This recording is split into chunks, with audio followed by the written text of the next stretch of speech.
इस वीडियो में हम लोग रेशियो एनालिसिस वाला टॉपिक कवर करेंगे। We will actually do the ratio analysis for Eternal limited.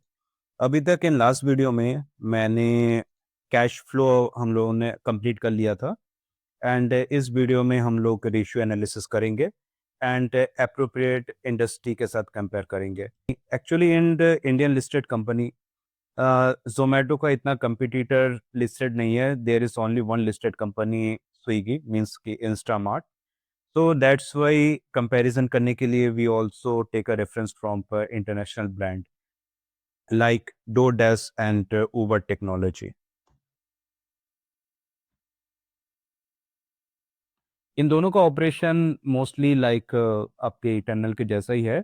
DoorDash is kind of your delivery service, means की food delivery service, and Uber technology में इस kind of service tech industry जिसमें आपका आप cab book कर सकते हैं as well as इसका उबर ईट भी है। Is listed, this is available in USA. अभी उबर ईट इंडिया में इतना है नहीं। So let get start. सबसे पहला ratio we chose liquidity, means की शॉर्ट टर्म स्ट्रेंथ। इसमें हम लोगों ने 3 रेशियो कवर किया है: current ratio, quick ratio and cash ratio. ये पहले ही मैंने बना के रखा है। मैं आपको फिर से एक बार बता देता हूँ कैसे ये मैंने कैलकुलेट किया है। Just go to the balance sheet, this is very easy. आप यहाँ से इसका टोटल ले लीजिए, कैश करंट एसेट का टोटल ले लीजिए। इसके बाद इसको आप डिवाइड कीजिए आपका करंट लाइबिलिटी से। इससे आ जाएगा आपका करंट रेशियो। करंट रेशियो का मतलब कि अगर आपका शॉर्ट टर्म ऑब्लिगेशन अगर वो ड्यू होने वाला है, देन यू हैव एप्रोप्रिएट, मैं एक मिनट दिखा देता हूँ, do you have appropriate current asset to fulfil your obligation. जैसे अगर आपका बोला जाता है कि अगर एक से ज़्यादा है, then you have enough current asset to fulfil your short term obligation. ऐसे इंडस्ट्री रेट बोला जाता है कि अगर इस more than 1.15, then there is a healthy working capital and 1.1 से 1.5 आप ले सकते हैं। एंड अगर आपका 1 से कम है, लेट कीप इट की लेस देन 1, ओके, तो there is less than 1, then that's means कि in future there will be issue in your working capital management, and इसके लिए मे बी आपको शॉर्ट टर्म लोन या शॉर्ट टर्म क्रेडिट लेना पड़ेगा to fulfil your all your current obligation. चलिए, यही होता है आपका करंट रेशियो। अगर इसके साथ दिस इज माय 2025, इसके साथ मैं अगर इंडस्ट्री से कंपेयर करूं तो स्विगी का आता है 2.54। ये मैंने Yahoo finance as well as Tickertape और स्क्रीनर से कलेक्ट किया है डेटा। उन लोग के पास आपको रेडीमेड डेटा मिल जाएगा। And for international brand I use Yahoo finance. मैं आपको दिखा देता हूँ एक बार। या this is Yahoo finance. DoorDash का मैंने यहाँ से कलेक्ट किया है एज वेल एज उबेर का भी मैंने यहीं से कलेक्ट किया है। अगर आपको यहाँ से नहीं कलेक्ट करना है, you can take the help of chat GPT. With the help of chat GPT आपको जितना भी फाइनेंशियल रेशियो है वगैरह मिल जाएगा। नहीं तो हम लोगों को पूरा ऐसे फ्रेश क्रिएट करना पड़ेगा। So for industry analysis purpose you can collect the data from other platform. चलिए, let's move to quick ratio. Quick ratio आपको कैलकुलेट करने के लिए just total current asset calculate करना है एंड इसके बाद जैसे let's calculate it. This is my current. इसमें से आपको इन्वेंट्री माइनस करना पड़ेगा एंड इसके साथ आपको करंट लाइबिलिटी डिवाइड करना पड़ेगा। Sum is very easy. I hope ये आप सबको पता ही होगा। Just a very basic term. तो इसके साथ अगर मैं डिवाइड करूंगा, then we will get our quick ratio, means के एसिड टेस्ट रेशियो। इसका मतलब है कि मीन्स कि मेरा इन्वेंट्री, मेरा करंट एसेट तो है, but this inventory is currently unsold. ये पहले आपको सेल करना पड़ेगा एंड आई डोंट नो कि मतलब ये इन्वेंट्री कितने टाइम पीरियड में सेल होगा। Maybe it will take 3 months, 4 month और अ ईयर। एंड बट आपको क्रेडिटर को एंड आपका शॉर्ट टर्म ऑब्लिगेशन को जब ये ड्यू होगा तब आपको पे करना पड़ेगा। So for safety purpose and for more liquidity purpose, इसलिए इन्वेंट्री को हम लोग माइनस कर देते हैं कि मेरे को मोर लिक्विड फिगर मिले, जिससे मैं अपना रेशियो कैलकुलेट कर सकूं and do my analysis. So यहीं से मेरा क्विक एसेट कैलकुलेट हुआ। And for cash ratio we will take more liquid ratio as compare to quick ratio. इसमें हम लोग only cash and cash equivalent include करेंगे। एंड इसमें जैसे अदर नहीं जैसे इसमें अदर हो गए, जैसे inventory, trade receivable, current investment and other current asset, ये सब हम इसमें इंक्लूड नहीं करेंगे। इन्वेंट्री जैसे मैंने बताया is a unsold inventory kept in my warehouse. Trade receivable means कि मैंने क्रेडिट में सेल किया है, अभी तक मेरे को वो पैसा मिला नहीं। And current investment may be company ने ट्रेडिंग पर्पस के लिए इन्वेस्टमेंट किया है। और अदर करंट एसेट इसमें आपका एफडी वगैरह भी आ जाएगा, एज वेल एज आपका प्रीपेड भी इसमें इंक्लूड है। So that's why to take more liquid and more cash form asset available, इसके लिए we will take only cash and cash equivalent. इसके साथ आप अगर करंट लाइबिलिटीज है मेरा, एक मिनट कम करेंगे। This is my current liabilities. Short term obligation due हुआ तो मैं इतना तक मेरा कैश एंड कैश इक्विवेलेंट है कि मैं ऑन द स्पॉट मैं उसको पे कर सकता हूँ। ये अगर 0.9 से 1 के बीच में अगर है, देन तब बोला जाता है कि company is in healthy position and company के पास काफ़ी कैश अवेलेबल है to pay their creditor as well as short term obligation. चलिए इसका कंपनी का एनालिसिस देखते हैं। 2023 में ये था 0.71, 0.35। 2024 में थोड़ा कम हुआ एंड इन 2025 ये मोर देन 1 है। देन मैं बोल सकता हूँ कि company is in healthy position while managing there cash.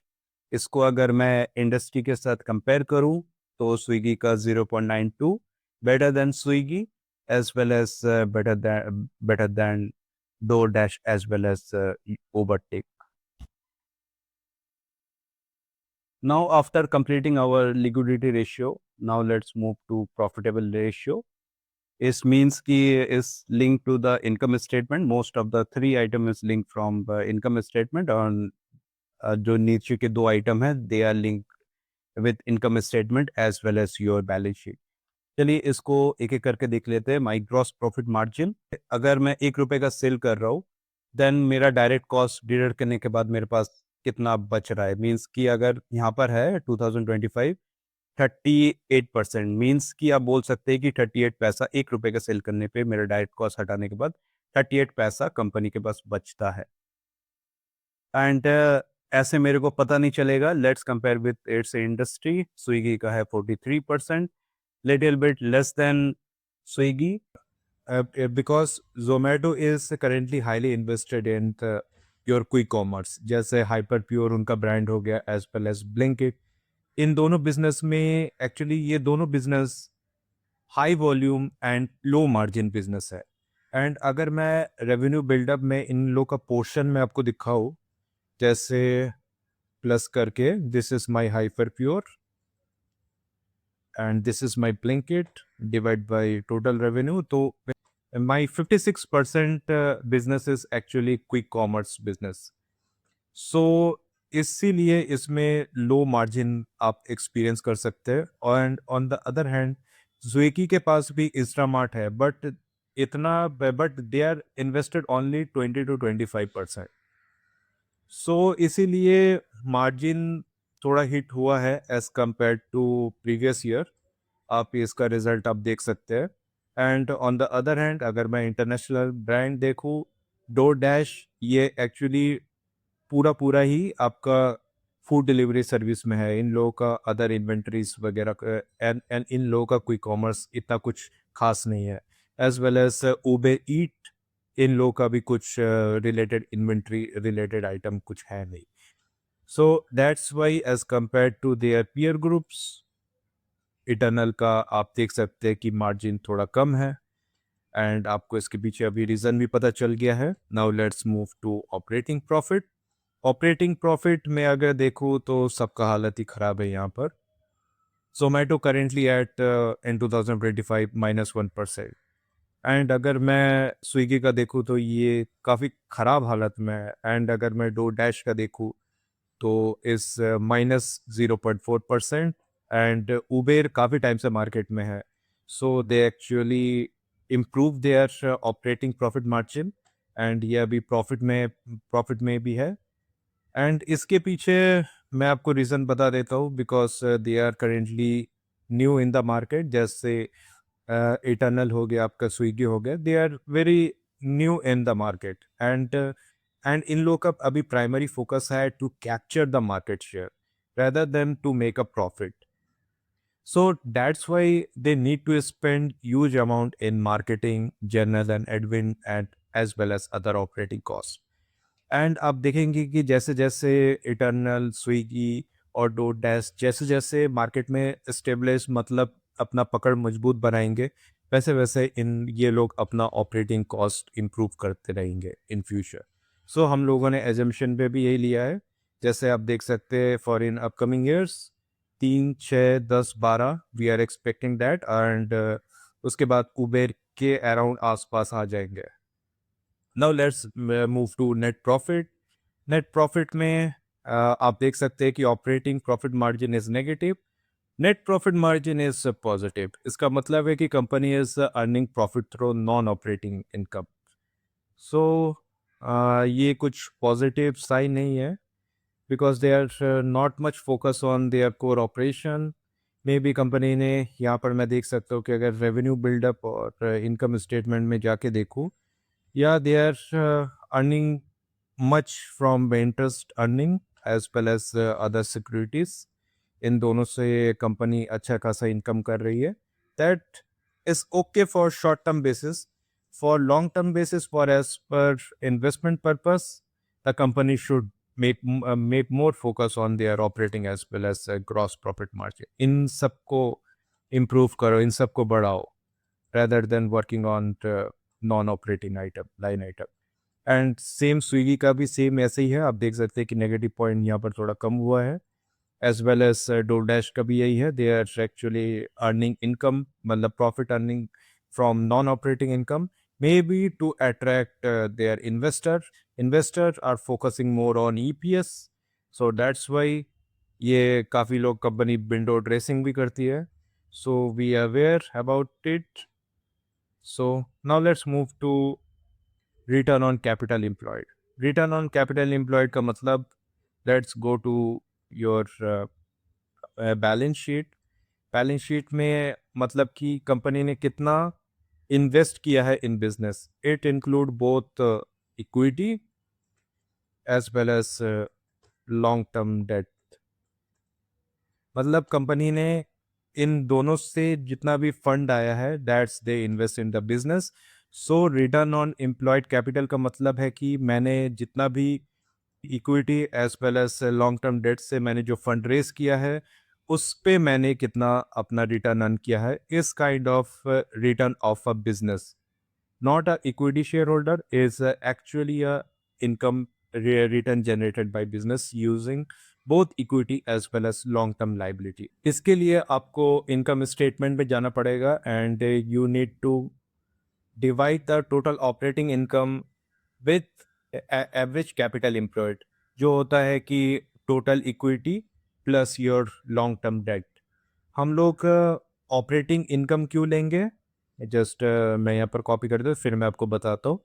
Operating profit हम लोग इसीलिए लेंगे because we are actually calculating the how efficiently company using the fund from your equity as well as your long term debt to generate the your operating profit means your core operation profit. So इसमें हम लोग interest income as well as interest expense हम लोग as well as non operating income expense हम लोग इसमें exclude करेंगे, या बिकॉज बिकॉज इसमें मेरे स्टेक होल्डर है इक्विटी एंड जो लोन दिया है एंड जिसने हम लोग को डेट दिया है, they are both our stakeholder. And अगर मैं जो स्टेक होल्डर का आपका इनकम होता है योर इंटरेस्ट एक्सपेंस, अगर मैंने यहाँ से इंटरेस्ट एक्सपेंस ही हटा दिया, then there is no mean कि मैं return on equity employed calculate कर सकूँ। सो दैट्स वाई हम लोग यहाँ पर टोटल ऑपरेटिंग इनकम लेंगे। इससे हम लोग का स्पेसिफाई होगा कि कंपनी अपना एसेट कितना वेल यूटिलाइज कर रही है to generate the core operating profit of the company. So let's take the average of both. मैं ये भी एक चीज़ आपको बता देता हूँ why we are taking the average. This is my income statement. यहाँ पर आप देख सकते हैं 2025, 2024, 2023। इसका मतलब है कि यहाँ पर जो revenue, direct cost, selling general and distribution वगैरह है, this is income and expense for entire year. ये स्टार्ट होता है जस्ट टेक 2025, ये 2024 में स्टार्ट हुआ एंड इट्स 2025। तो मीन्स कि 1 ईयर पीरियड, मतलब कि 1 ईयर पीरियड में मेरा जितना भी इनकम एक्सपेंस हुआ that will B record in the income statement.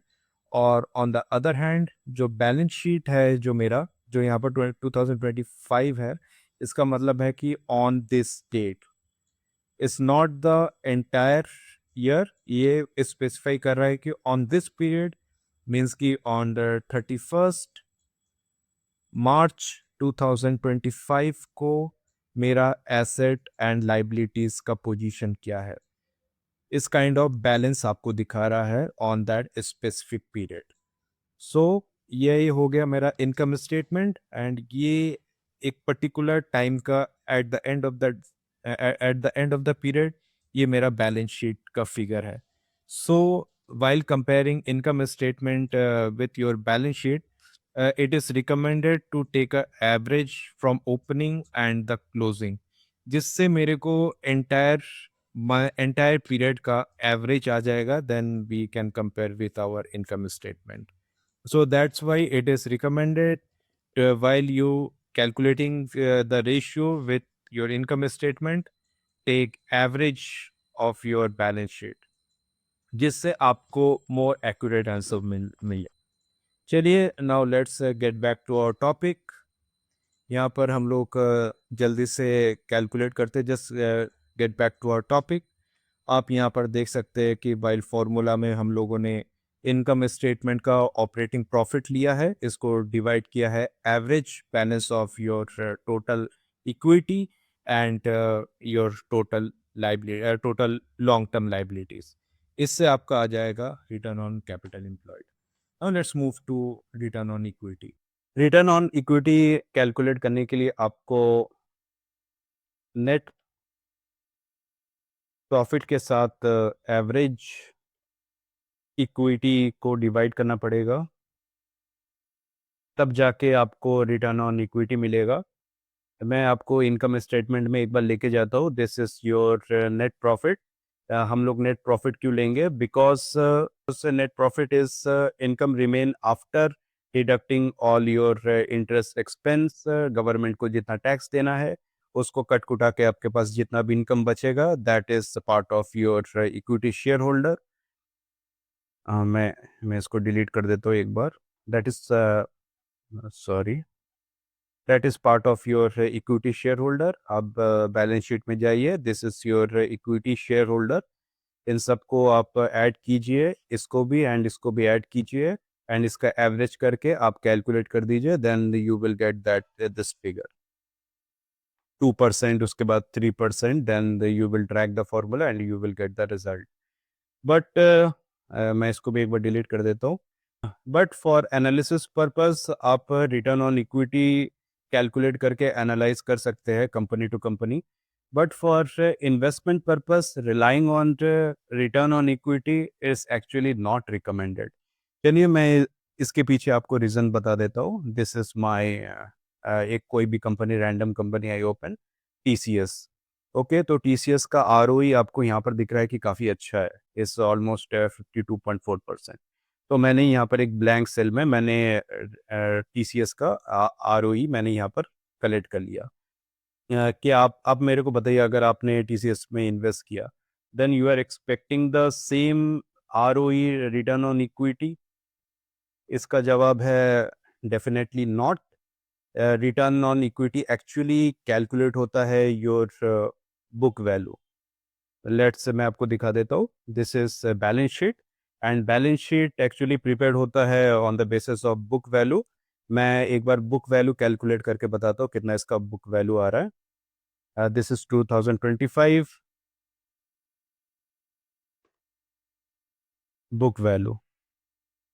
Okay, 362 and plus कितना, सॉरी, 39394, इसको मैं एडिशन करूंगा तो this is my book value, और मेरा बुक वैल्यू पर शेयर आता है, एक मिनट मैं आपको नंबर ऑफ शेयर मैं कैलकुलेट करके दिखाता हूँ। This is the market share, market cap, इसके साथ हाँ दे यहाँ पर बुक वैल्यू दिया ही हुआ है, तो नो नीड टू कैलकुलेट। चलिए मैं फिर भी आपको एक रैंडमली कैलकुलेट करके दिखाता हूँ। Current share price, sorry, this and current share price है मेरा 3169। इसको मैं अगर डिवाइड करूँगा, then and the number of share मेरे पास आ गया। This is my number of share. तो नंबर ऑफ शेयर को मैं अगर मेरा बैलेंस है, तो फिर मैं अगर बुक वैल्यू से डिवाइड करूँगा, ये आ रहा है 261। 261 आप देख देख लीजिए, book value almost same same ही है। मैं थोड़ा और अच्छे से एक्सप्लेन करने के लिए इसको मैं थोड़ा जूम कर देता हूँ, so that is easy for you to understand. तो मेरा आया बुक वैल्यू पर शेयर। क्या आप बताइए कि आपने शेयर 262 रुपीज़ में खरीदा? ये जो रिटर्न आपका, ये जो ROE कैलकुलेट हुआ है, ये एक्चुअली बुक वैल्यू पे कैलकुलेट हुआ है। मैं आपको फिर से दिखा देता हूँ। दैट इज़ आपका नेट प्रॉफिट है, कितना है? नेट प्रॉफिट है आपका, this is net, this is net profit 48794 divide by your your book value. This is your book value. तो आप ये देखिए, एवरेज करके लेना चाहिए था फॉर जल्दी करने के लिए आई कैलकुलेट दिस। तो आप देखिए कि करीबन करीबन एक टाइप का ही आ रहा है। सो मेरा रिटर्न ऑन इक्विटी आता है मेरा बुक वैल्यू पे। एंड आपने क्या ये अमाउंट पे अपने शेयर खरीदा है? नहीं ना, आपने सेकेंडरी मार्केट से, ये है मेरा, सॉरी, ये है मेरा सेकेंडरी मार्केट से आपने शेयर खरीदेंगे, जो आपको प्राइस पड़ेगा 3106। उसको हम लोग कहते हैं, सॉरी यील्ड का स्पेलिंग थोड़ा गलत हो गया, उसको हम लोग कहते हैं अर्निंग यील्ड। तो अर्निंग यील्ड कैलकुलेट करने के लिए आपको EPS के साथ करंट मार्केट प्राइस को डिवाइड करना है। इससे आपको मिल जाएगा कि आप जितना इन्वेस्ट करेंगे, मीन्स आज आपने अगर TCS में 3169 इन्वेस्ट किया, तो आपको रिटर्न कितना आप एक्सपेक्ट कर रहे हैं, दैट इज एक्चुअल रिटर्न। तो ये आएगा, EPS कितना है? EPS आई थिंक 134 है। Let's go to the profit and loss. This is EPS 134.20। तो आप देखिए, दिस इज, तो आपको रिटर्न मिलेगा 4.2%। ये रिटर्न है उन लोगों के लिए जो कंपनी के साथ काफ़ी टाइम से जुड़े हुए हैं, मींस कि फ्रॉम इनकॉर्पोरेशन, और जब कंपनी को फंडिंग का, इनिशियल फंडिंग का ज़रूरत था, ये तब के टाइम से जो कंपनी में जुड़े हुए हैं, ये उन लोगों का रिटर्न है, ये आपका रिटर्न नहीं है। जो इन्वेस्टर जो न्यूली इन्वेस्ट करेंगे, they are expecting on the current situation, they are expecting only just 4.2%। तो आप देखिए कि अर्निंग यील्ड बस 4.2% है। अगर आप एफडी को देखिए तो एफडी मोस्टली 5% 6% तक रिटर्न दे देता है। तो आप ये देखिए कि ये एफडी से भी कम रिटर्न है। क्या इसका मतलब है कि TCS, while you invest in TCS you will get less return as compared to FD? जवाब है बिल्कुल भी नहीं। मैं इसके पीछे कैलकुलेशन करके दिखा देता हूँ। एफडी जो है, ये एफडी, ये 5% ये कांस्टेंट रेट पे है। एंड आपका, आप कोई कंपनी में इन्वेस्ट कर रहे हैं, you will invest on the basis of that company growth. मैं अगर टीसीएस का ग्रोथ दिखाऊं तो 5 ईयर के बेसिस पे 10%, 10 year compounding 10% and 5 year compounding 8%। Investor actual basis में, जो जिन लोगों को नॉलेज है, जिन लोगों को आइडिया है share market, they are investing on the growth percentage rather than your, मतलब कि इन्वेस्ट अर्निंग यील्ड। मैं आपको दिखा देता हूँ कि अगर आपने एफडी पे इन्वेस्ट किया 5% या आपने टीसीएस पे इन्वेस्ट किया, there is a two option. तो आपके पास है 1 लाख रुपए। टाइम पीरियड लेते हैं, मैं यहाँ पर फिर से कर देता हूँ। दिस इज ईयर 0, 1 से 2, 3, let's drag for 10 years. This is my 10 year. FD में 5% रिटर्न आपको मिलेगा। अभी हम लोग देखेंगे कि अगर आपने एफडी में इन्वेस्ट किया और तो आपका 10 साल बाद आपका इन्वेस्टमेंट का वैल्यू कितना होगा। एंड अगर आपने टीसीएस में इन्वेस्ट किया जो है अर्निंग यील्ड 4.2%, एंड जो ईयर ऑन ईयर कंपनी का ग्रोथ हो रहा है, जो नेट प्रॉफिट का ग्रोथ हो रहा है वो 8%। तो एंड ऑफ द 10 ईयर देखते हैं कि दोनों में कितना कितना रिटर्न बनता है और कौन सा कितना ज़्यादा रिटर्न बनता है। Let's go with the FD. 0 year में आपने इन्वेस्ट किया 10,000, आपने इन्वेस्ट किया 1 लाख रुपीज ईयर 0 में। तो फर्स्ट ईयर देखते हैं कि आपका इन्वेस्टमेंट वैल्यू कितना होता है। This is plus into 5%। 5% है तो 5% लेके ही चलते हैं। आपका होगा 105। सेकेंड ईयर में सेम करके देखते हैं।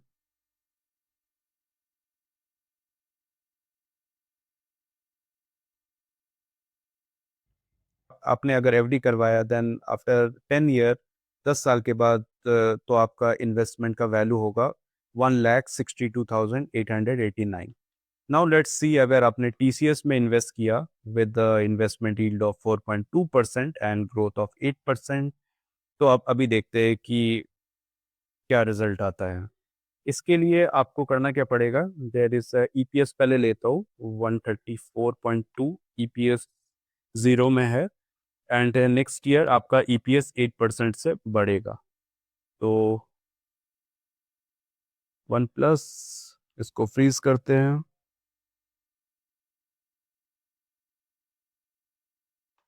तो यहाँ से मेरा ईपीएस का प्रोजेक्शन आ गया। तो मैंने अगर 8% लेके चला तो मेरा पूरा प्रोजेक्शन यहाँ से कंप्लीट हो गया।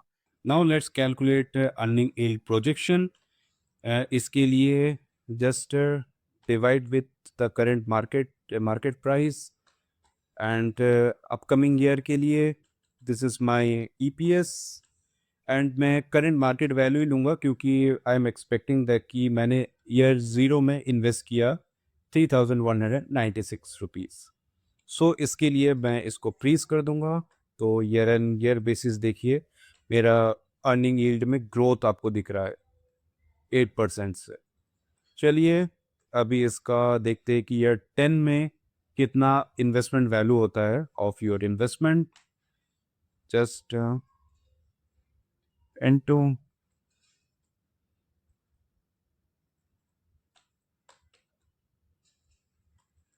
आप देखिए ईयर 10 में अगर आप टीसीएस में इन्वेस्ट करेंगे then you will get 26,000 more return as compared to FD.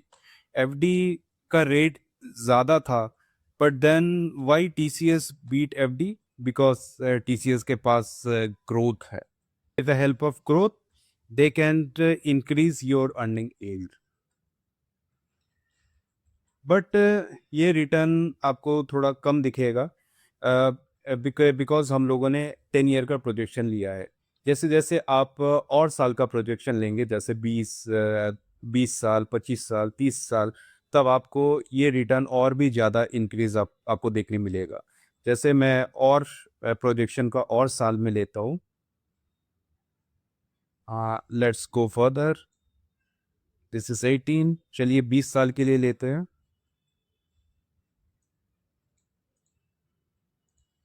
अभी देखिए, and this is EPS growth, and ये मेरा एफडी का है शायद से। नो, दिस इज हाँ, दिस इज एफडी। इसको यहाँ तक लेते हैं।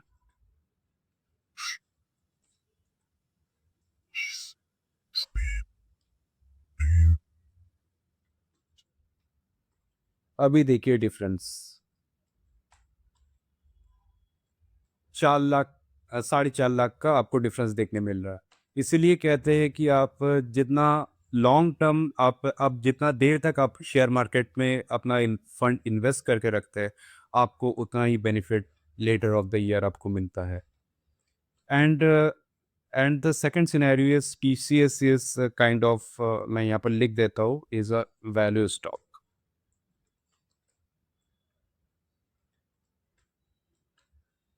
वैल्यू स्टॉक में होता क्या है कि मतलब आपको ग्रोथ इतना देखने नहीं मिलता है, because they reach their peak and they are kind of stable company, and आपको इसमें स्टेबल ग्रोथ ही देखने मिलेगा।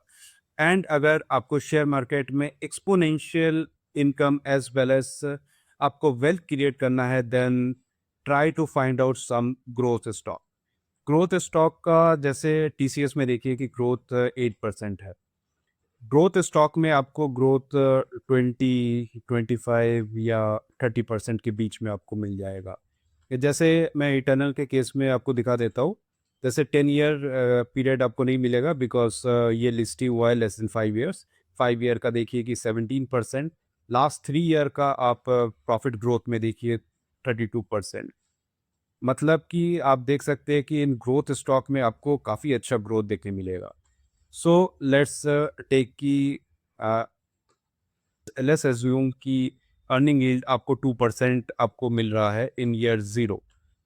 2%, and we are expecting growth of 25%। मैं बस आपको समझाने के लिए ये वाला बस स्टेप दिखा रहा हूँ कि बेनिफिट ऑफ ग्रोथ स्टॉक, आपको अगर वेल्थ क्रिएट करना है, then how the growth impact your income. Let's see, this is 20 साल, एंड सेम आपने अगर 1 लाख इन्वेस्ट किया है, मैं यहाँ पर 1 लाख लिख देता हूँ।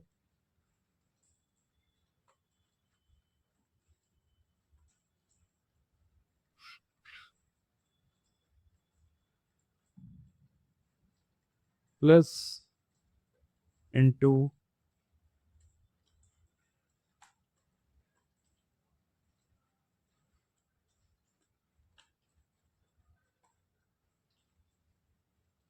Now let's see the income. इसको अगर मैं टीसीएस के साथ कंपेयर करूं, this is TCS. Now let's see the income.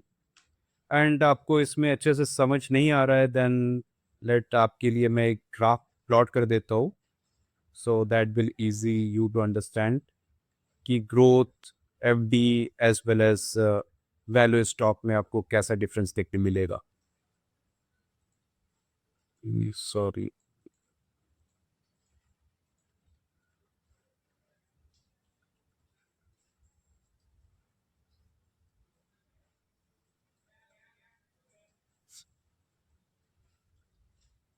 This is my TCS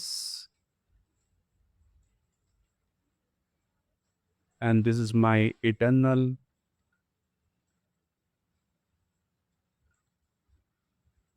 graph plot करते हैं, इंसर्ट रिकमेंडेड चार्ट। आप देख सकते हैं अभी यहाँ पर इटर्नल है नहीं, मैं लिख देता हूँ।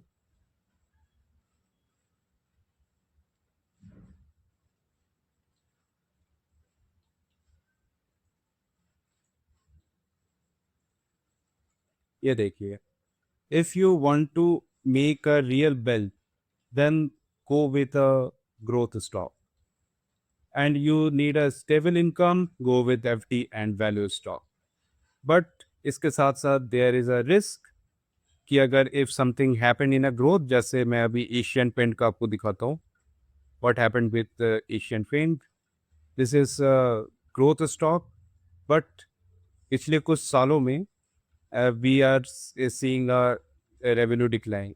जैसे आप यहाँ पर देखिए कि यहाँ तक 2014 से लेके 2024 तक we can see almost 20 to 25% of net profit growth, but उसके बाद ही we are experience a fall in their net profit, जिससे इनका CAGR कम हुआ, एंड एज वेल एज जहाँ पर ये स्टॉक ग्रोथ स्टॉक था, now we are seeing a downfall in Asian Paint. ये भी एक रिस्क है because future is अनप्रिडिक्टिव।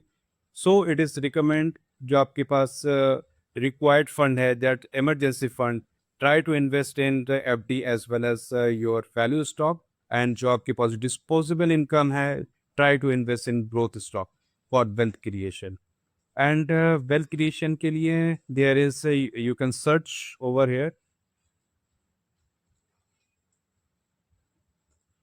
growth stock in Nifty।